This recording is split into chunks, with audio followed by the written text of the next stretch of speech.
So my talk today is about how to present good and do other stuff good too. That's a super standard. In case you guys didn't know, I don't actually have like that core grammar. Yeah, so anyways. I just want to preface this by saying this is the most meta thing I've ever done in my life. It's presentation about a presentation. Be careful if you ever sign up to do something like this. Signing up to do a talk like this is akin to doing a talk on how to spell perfectly, or how to drink the most alcohol at a party.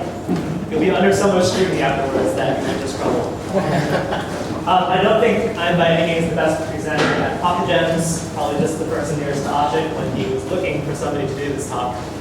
But hopefully, we can share some thoughts about how to present. So, I can't actually make you a better presenter. There's only one way to do that, and that is to practice. For a very long time. What's that? I suck at that. Suck at practicing. No, I suck at practicing. Oh, good. This is perfect. Because what I'm about to say next is I can't help you practice for many years, but I can help give you a framework for practicing better. So that's what today's talk about, is how to practice good to present good. So I was thinking about how I've approached presenting over the years. And I think one of the most useful frameworks I've found is to really think of presentation as a science. Think of it as, in terms of a goal, there's something that you want your audience to get from the presentation, or there's some way that you want to influence them. There's all kinds of tactics. Actually, this is the next slide. Pardon me. Find what your presentation should do. Explore all the possibilities for telling your story, because there's a lot of them. And then heuristics. See if it's actually working. So in other words, it's just treating presenting like as though it was a science. For those of you who need acronyms to go with your frameworks, your mnemonic of the day is GOHER. G of is for goals. T is for tactics. H-E-R, and then kind of crumbles from there. So the most obvious part of that framework is goals. You guys probably do this already when you decide you're going to give a talk. And it actually takes a few iterations. You don't get it right off the bat. When Rebecca signed me up for this, my first goal was like, oh crap, fill an hour so she doesn't kill me. And then later on I was like, oh crap, I've signed up for something that has to be amazing because it's about presentations. That evolved to make everyone a better presenter, then I realized we don't have time for that. And then it just became to accelerate people by helping them practice better. What's a little bit less obvious is the tactics that are available to you, and that's what a lot of today's talk is about. Is for any given goal that you have, there's actually like dozens and dozens of possibilities for how you attack something, for how you storytell something. And before you set pen to paper, it often helps just to brainstorm. What ways can I employ to achieve my goal? So for this talk, I went through like 7 different options for what should we do together before settling out. That's something that I thought was the most feasible. And the third part of this framework is the most non-obvious part of all, and I think it's the #1 thing that people miss when they give presentations. It's the part about heuristics. There's a few definitions for this word. The simplest one is probably just try stuff and see if it works. The see if it works part, I think, is the least obvious. When you try something, you need to close the feedback loop and find out if it actually did what you wanted it to do. So here's an example of how this goes wrong. A lot of the presenters, they're nervous, they're thinking about their next line, they're thinking about the comments in like the small part of their PPT. They just see the microphone in front of them, they're really worried, right? What am I going to say next? How do I sound? And this is actually killing your ability to close the feedback loop. Because there's no feedback if you're just looking at yourself or your presentation. Where your focus really needs to be is on the people you're presenting to. That's where your feedback is. When you practice presenting, you want to be constantly scanning your audience and seeing what your presentation is doing to them. That minion is engaged, so you know whatever you're doing is working. Remember it for next time. That guy's disengaged, he's talking to his buddy. Maybe you're going too slow. Maybe he fell off the bus and he doesn't know what you're talking about anymore. That minion is reading. Maybe you have too much information, just slow down and let him absorb the slide a little bit. And this guy is completely lost. You might have to stop your talk, ask him why you're lost, and iterate based on that.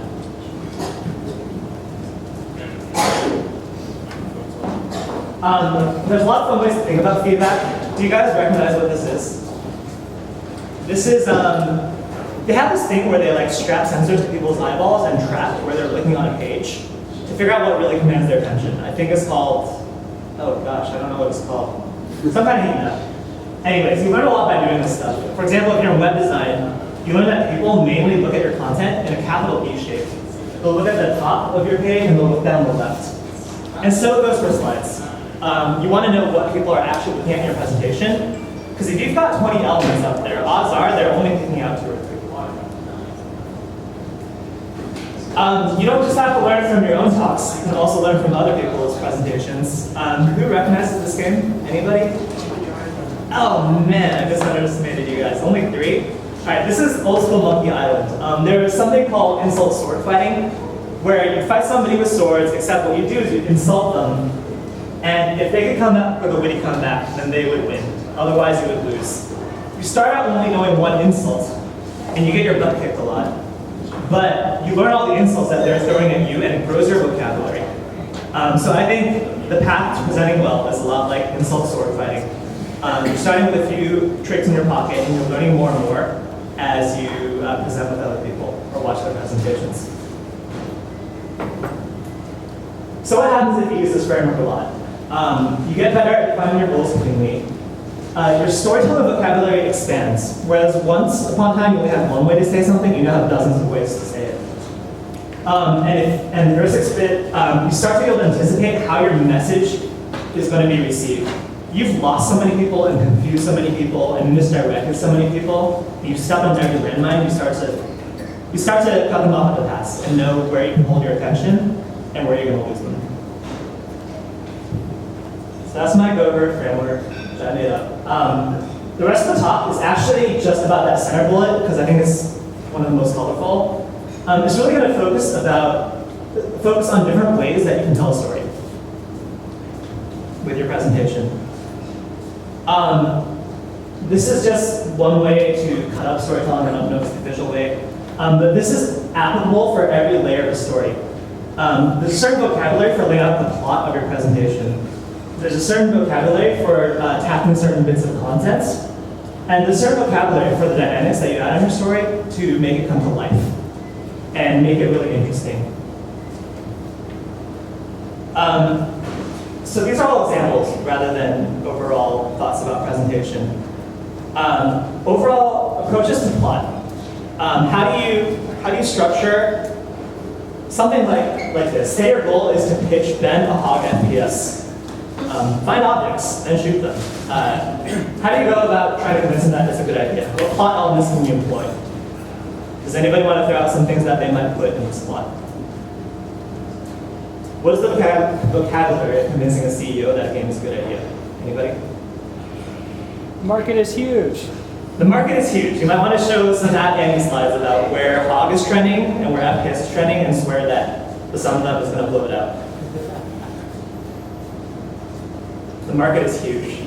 Your goal is to get Ben to approve this hog FPS game. What else is in your working vocabulary to convince them that this is a great idea? Ah, come on. Anybody know? All right, here's the list I came up with. You might want to show them what it actually is, since it's so new. So you might want to show like a prototype. You probably want to show your audience a really compelling creative identity. So even if they don't care about the gameplay, they still feel like it's a great story. You might want to show them potential market size, like pointed out. You might want to show super mechanics, prove that monetization adds up to a certain LTV. There's dozens of ways to pitch a game. Before at Zynga, the chief creative officer actually refused to create a new game pitch template because he thought it would deprive would-be pitchers of the art of storytelling, of creating their own plot to sell the company on what to build. The next layer of story, content. So you've got your plot, and now you actually have to populate your presentation. There's a lot of points you want to make. How do you actually make them? So I'm going to read one slide ahead of this and just see what you guys think, and I'll show you some cool solutions that I've seen at the company. How would you illustrate a game's appeal in a slide?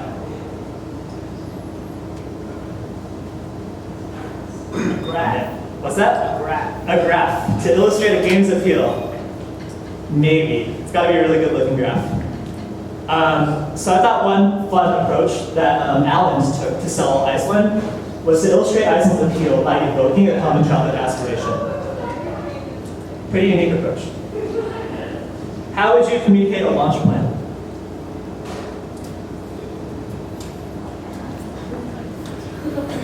So we went through a few iterations of this with just like lots of Vista stuff, but what wound up being the cleanest answer was just to like put a timeline out and just stick toothpicks in it. It wound up being pretty clear that way. Imagine you have to tell a team that the goal they're trying to hit is 60 million installs.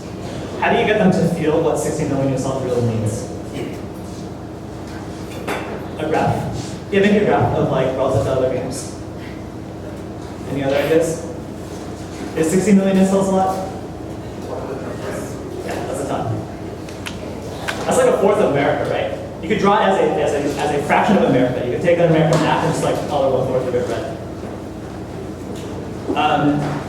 This is the tack we wound up taking. We wound up comparing it to things that they knew.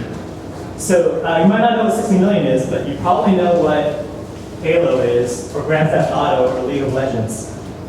And this is where our goal stands relative to all of that. How do you get Helen to approve a date for your game's launch? All right, we can move faster after this. Sorry, somebody say something? Helen. Helen. Yes.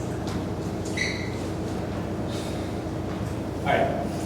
I'll keep moving along. There's a lot of fun ways you can express yourself. You can use math to express yourself. Show them the formula for the date. If you want to fight the mentality of the company, you can characterize it. This is a really fun slide from a talk about being a game developer. The speaker's point was don't be a game developer because you want to tell a lot of people exactly how to make a game, because that's not how it really happens. They wind up making the game based on the inspiration you give them.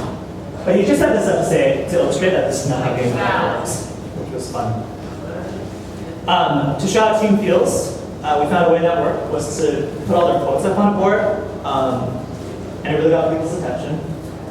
To define different stages of the player life cycle, early, mid, and late, we actually made portraits of them. And this helped us create symbols that we use in other slides to talk about the explorer, who's in the first month of her gameplay, or the master, who's done all this other stuff, has collected all the units, and is onto other things. How do we communicate whether we're going to hit a due date or not?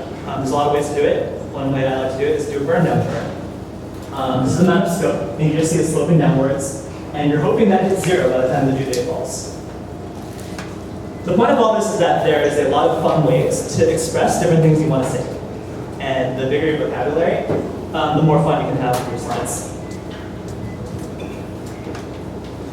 All right, now I want to talk about the icing on the cake that is presentations. Approaches to how to make your presentation more dynamic. What kind of tools are at your disposal to make something come to life? So we have a plot for our whole presentation, and we have the content that we want to put on each slide. The slide itself is a little bit dead. The content is really stupid, you don't have to read it. It's chocolate is better than vanilla, and it's my argument for it. And I created 8 bullets for why chocolate is bad and why vanilla sucks. And this is where I start with my slide. The content is all there, right? But it's a little bit hard to read in a presentation. There's a lot that I'm not doing to direct your attention, to suggest even that this is a comparison between chocolate and vanilla. So you have a lot of tools at your disposal. One tool is layout, right? Nowhere here does it suggest that this is a comparison between 2 things. So how about I split up into 2 boxes and I stick a big versus sign in the middle? Now even without words, you know a little bit what I'm trying to say with this slide. I'm talking about chocolate and vanilla. Why use the words when I can use a picture and say a lot more? So maybe I'll change the background. Set the context a little bit more quickly. Now I'm going to start playing with my visual hierarchy. The slide is doing something I really don't want it to, which is it's stealing all your attention with these big white boxes. White is a very, very, very, very loud color, and you have to be really careful when you use it because it draws the person's eyes to it. So maybe I want to tone that down because I don't want you looking at that. I actually want you looking at my arguments for why chocolate is red. So I'm going to demote them. make them high. I'm going to promote my primary elements. I care a lot about chocolate, vanilla. I care about my conclusion, which is chocolate is better than vanilla, so I'm going to give them a treatment that brings them out. I'm going to make them bold. I'm going to make them big. Then I want to promote my secondary elements. This is all visual hierarchy stuff. Maybe I don't think all 5 arguments are equal. I think the strongest argument is that chocolate was discovered by the freaking Aztecs, right? So I'm going to separate that out too, because I think it's a secondary element. Not as big as chocolate and vanilla, but I'm going to separate it out because it's my strongest argument for why chocolate is rad. There's still a little bit too much noise. There's things I can do to actually demote my tertiary elements to make sure that you don't spend too much time looking at them and it's not too dense. I can give these an alpha background so it kind of blends in more with the background. It's kind of hiding, it's kind of camouflaged. And then I don't really need this, so I'll just turn it gray so that you're less likely to notice it. I'll shrink the font. And then this doesn't really have any personality, so maybe I'll find some fonts that say this with the voice that I want. So I want you to think that chocolate is yummy, so I'm going to find some ridiculous fancy font for it. Anyways, this example could go on and on, but that's kind of the tools at your disposal when you're trying to really express yourself with the content you have planned out. Regarding that last point about fonts, I just want to call it out. Every font has a very, very definite voice, so be really conscious of this voice when you're using it. Okay? Montserrat is actually like my favorite font ever. I don't know why. I suspect it's just because it really commands attention. Alan showed it to me and I've been using it ever since. Ashik used this one in one of his slides. What was it called? Do you know? It's like sleek, it's professional. I use this handwritten font when I want to like break the third wall and comment on my presentation from a third-party perspective, because that's what handwriting suggests. This is a really fancy font called Mojave that Susan found. It's really good for art assets. It kind of says don't read me. It kind of says I'm trying to be a funky artist. This is for decoration, it's decorative text. Comic Sans says don't take me seriously. Unfortunately, fonts do burn out, so anything that's too popular eventually says I'm trying to don't read me, which is unfortunate.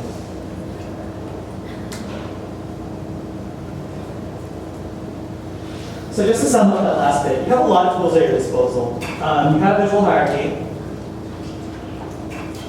You have layout. You can say different things with layout. You can say different things with your font. You can say different things with color. Say things with art. A picture is worth 1,000 words. Say things with animation. An animation can be worth 1,000 pictures.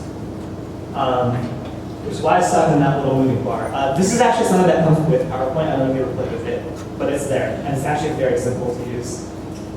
Play with symbology. Sometimes if you're feeling like your content's a little too verbose, there's a lot of symbols in our society that you can tap into to make your statement. For example, if I want to communicate that something is just a plan, it's not final, I can either put not final over it, or I can just set it on top of a blueprint and change the font to something that's white with like dash chalk. Because a blueprint says this is just a plan. It's not something that's actually come to fruition. Yeah, do you have any other examples? But yeah, there's plenty of symbols that you can leverage to communicate easily. Okay, so that's just my bit about the vocabulary that's at your disposal at different levels of storytelling. And now I just want to share some tips that I learned the hard way by screwing up a lot of other presentations. So here is my top 10.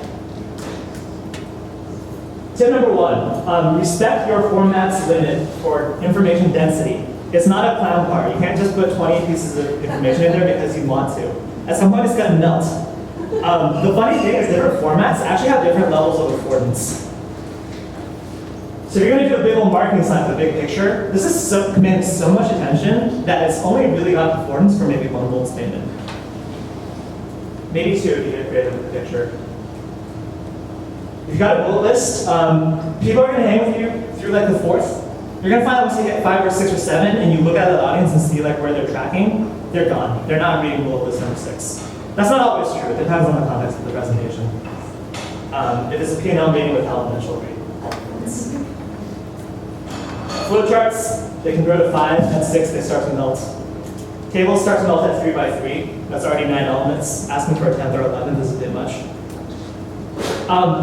I I see this one violated all the time. I don't know what law of physics determined this, but slides tend to only have affordance for one single chart or one single photo.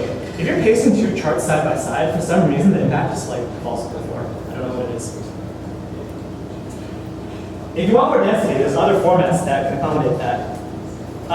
If I have a lot to say, one trick I'll use is to try to evoke a magazine layout, because that gets the person to come up with it, how he's looking at the slide, and just start to read it like you would the first page of Newsweek or Cosmo or your favorite magazine. And if you really got a lot to say, there actually is one format that is a cloud car, which is an infographic. So Nikki made this really awesome slide that actually like goes all the way down to like the first floor of this building. That is about the mobile game market in different continents and how well it's doing. And people love this. You can cram hundreds of bits of information in an infographic, and it won't melt in your face. Tip number one.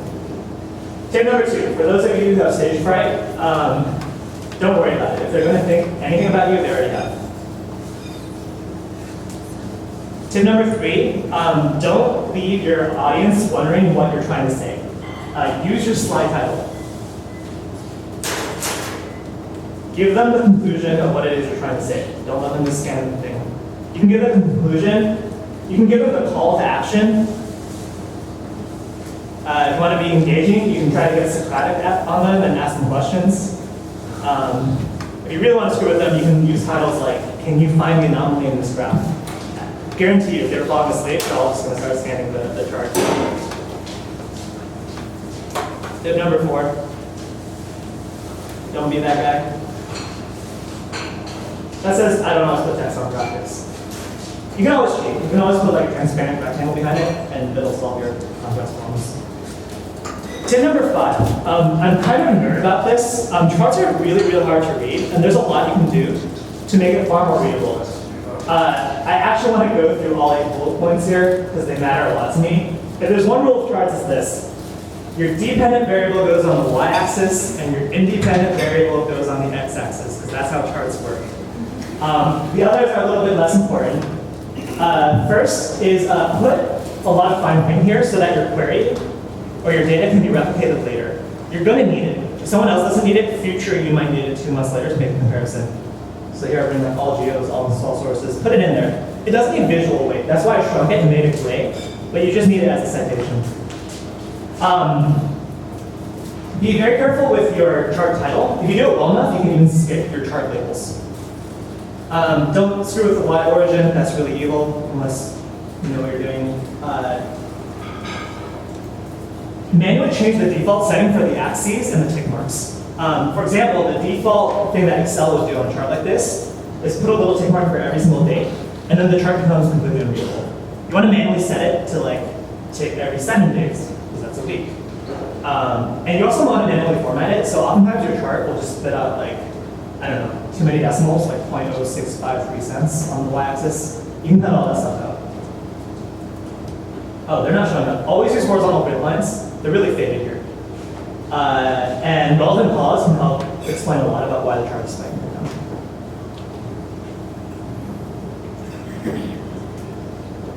Tip number 6, don't be afraid to pause and collect yourself. This is probably your best weapon if you're a person who says like a lot or a lot. You're allowed to pause. It's a normal part of speech. People won't think they're weird. And number 7, white space. Use it when you want to give your audience a break. This is one object slide. It's a really pretty slide. Tip number 8. A lot of people are going to try to backseat drive your presentation, especially if it's a team presentation. Don't put anything in there that you don't 100% agree with, because the moment you present it, you have suddenly become that idea's foremost advocate. If you don't believe it, you don't want to become that position. Tip number 9, ditch the script. How many of you have spent years doing dramatic readings from like a script? Okay, how many of you spent like 25 plus years just talking to another human being? There's absolutely no reason you should be in the first mode. You're shooting yourself in the foot, you're not practicing at it. Nobody is. Just pretend you're talking to them face to face.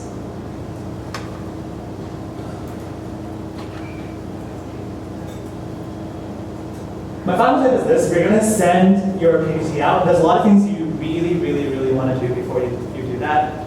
Compress the photos. There's an option in PowerPoint to do this. If you use custom fonts, they're not going to show up on the other end.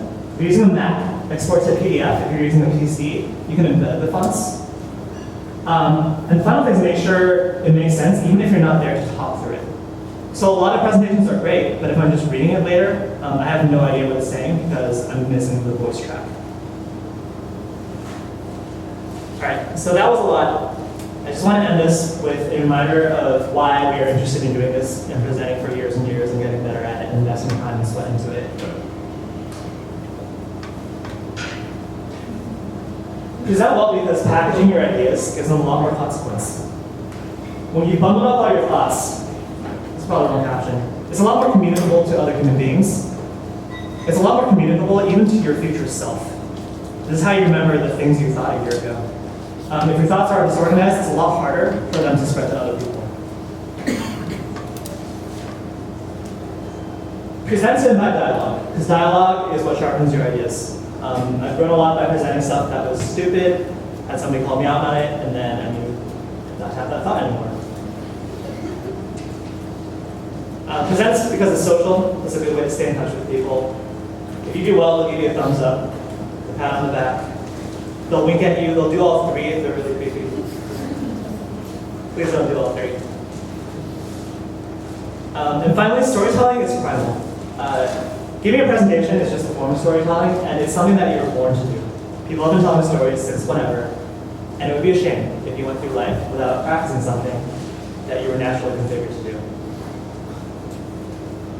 And that's my talk.